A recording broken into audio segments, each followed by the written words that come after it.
there's a lot of people that have justifiably been impatient, that have been like, we want to see these kind of things. We know the deep state. We know all this stuff. There's all this evidence out there. Why aren't there arrests? Why hasn't there been, moves by the Justice Department? And we around the table has been like, look, they're probably working on it. They want to have, all of their ducks in a row before they go and try and issue, either warrants or whatever. So this looks like they're doing exactly what we thought. They're looking to start investigating now, and I couldn't be happier because the evidence that we all know about points strongly to both Brennan and Comey having broken the law. So definitely broke the law, but doesn't this seem awfully convenient that it's happening right now on the tail end? The leak does. Fun the leak suck. Does. Yeah, I did. I instantly did. I mean, there are no beers. There are no beers in the fridge. So we're enjoying this. And you're not wrong. We don't drink alcohol here. What do we look like? Apparently not. Well, Nope. That's why I'm sucking the fun, because I didn't have a beer before the No, show. I think you make a great point. I think you're right. This leak happens right after we get not only this weird memo unsigned with no date saying no client list. Donald Trump interrupts a reporter asking about it by saying, "Are you still talking about this?" Which was very weird. And then we get, only a couple hours ago, the FBI, the DOJ leaks that they're criminally investigating Brennan and Comey. Changing the story much? So I think Kash Patel is in a unique position to be able to address and investigate this because he was heavily involved, according to the New York Times, in writing the Nunes memo, which was involved in debunking a lot of what was in the original Steele dossier. And I think they're trying to get Brennan on trying to include that in documentation and to justify investigations where it shouldn't have.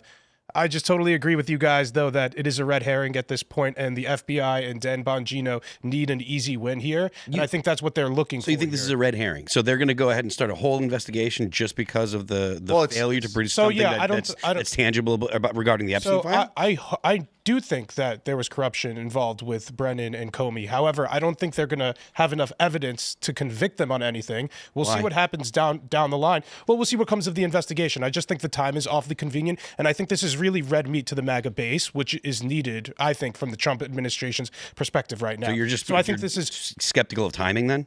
Completely skeptical of timing. I think the administration is really struggling what to do with this Epstein stuff. Kash Patel and Dan Bongino might be honest with what's going on with the Epstein stuff, but nobody believes them.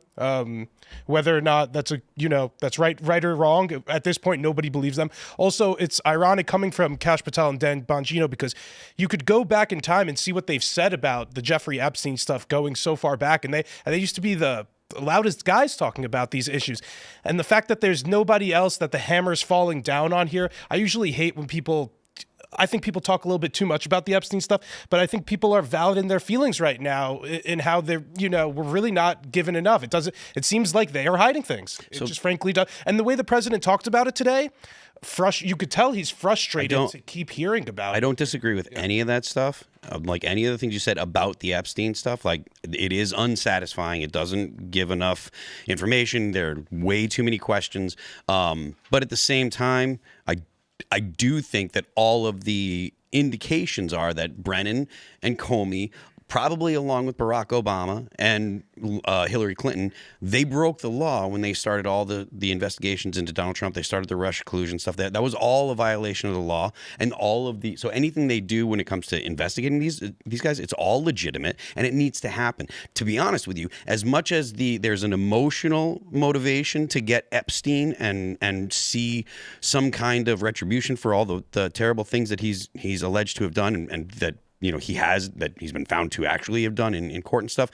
I think that this particular issue is probably better for the American people to be sorted out and put these people in jail than the actual Epstein. Do you think they're going to get a conviction out of either of these guys? I don't know because I don't know anything other than they're starting to do an investigation. Just because even if it's a long shot to get the conviction, like you still have to actually go through the process. And I think a big part of why they're doing this too is not even trying to get a conviction. It's just trying to drag them through the mud. It is not fun to be Mm-hmm. under investigation by the FBI. So you think that it's just about trying to like make them uncomfortable and the process being the punishment? I think it's, I mean, I know Patel and Dan Bongino have they have a lot of access to grind, so they're going to go around looking for stuff. I don't think they have the goods. I do think that Brennan and Comey acted inappropriately, but I just don't see them actually reaching a conviction. And at this point, I think they've released, the timing is just too convenient. I believe it is a red herring to distract with the administration struggling to address this Epstein Sure, stuff. it's really real. Locking down all this stuff. They are investigating Comey. They are investigating Brennan. And this was selectively leaked early because of the negative press around Epstein. Thanks for checking out this clip from Timcast IRL. Make sure to watch the show live Monday through Friday at 8 p.m. Subscribe to this channel, and we will see you all there.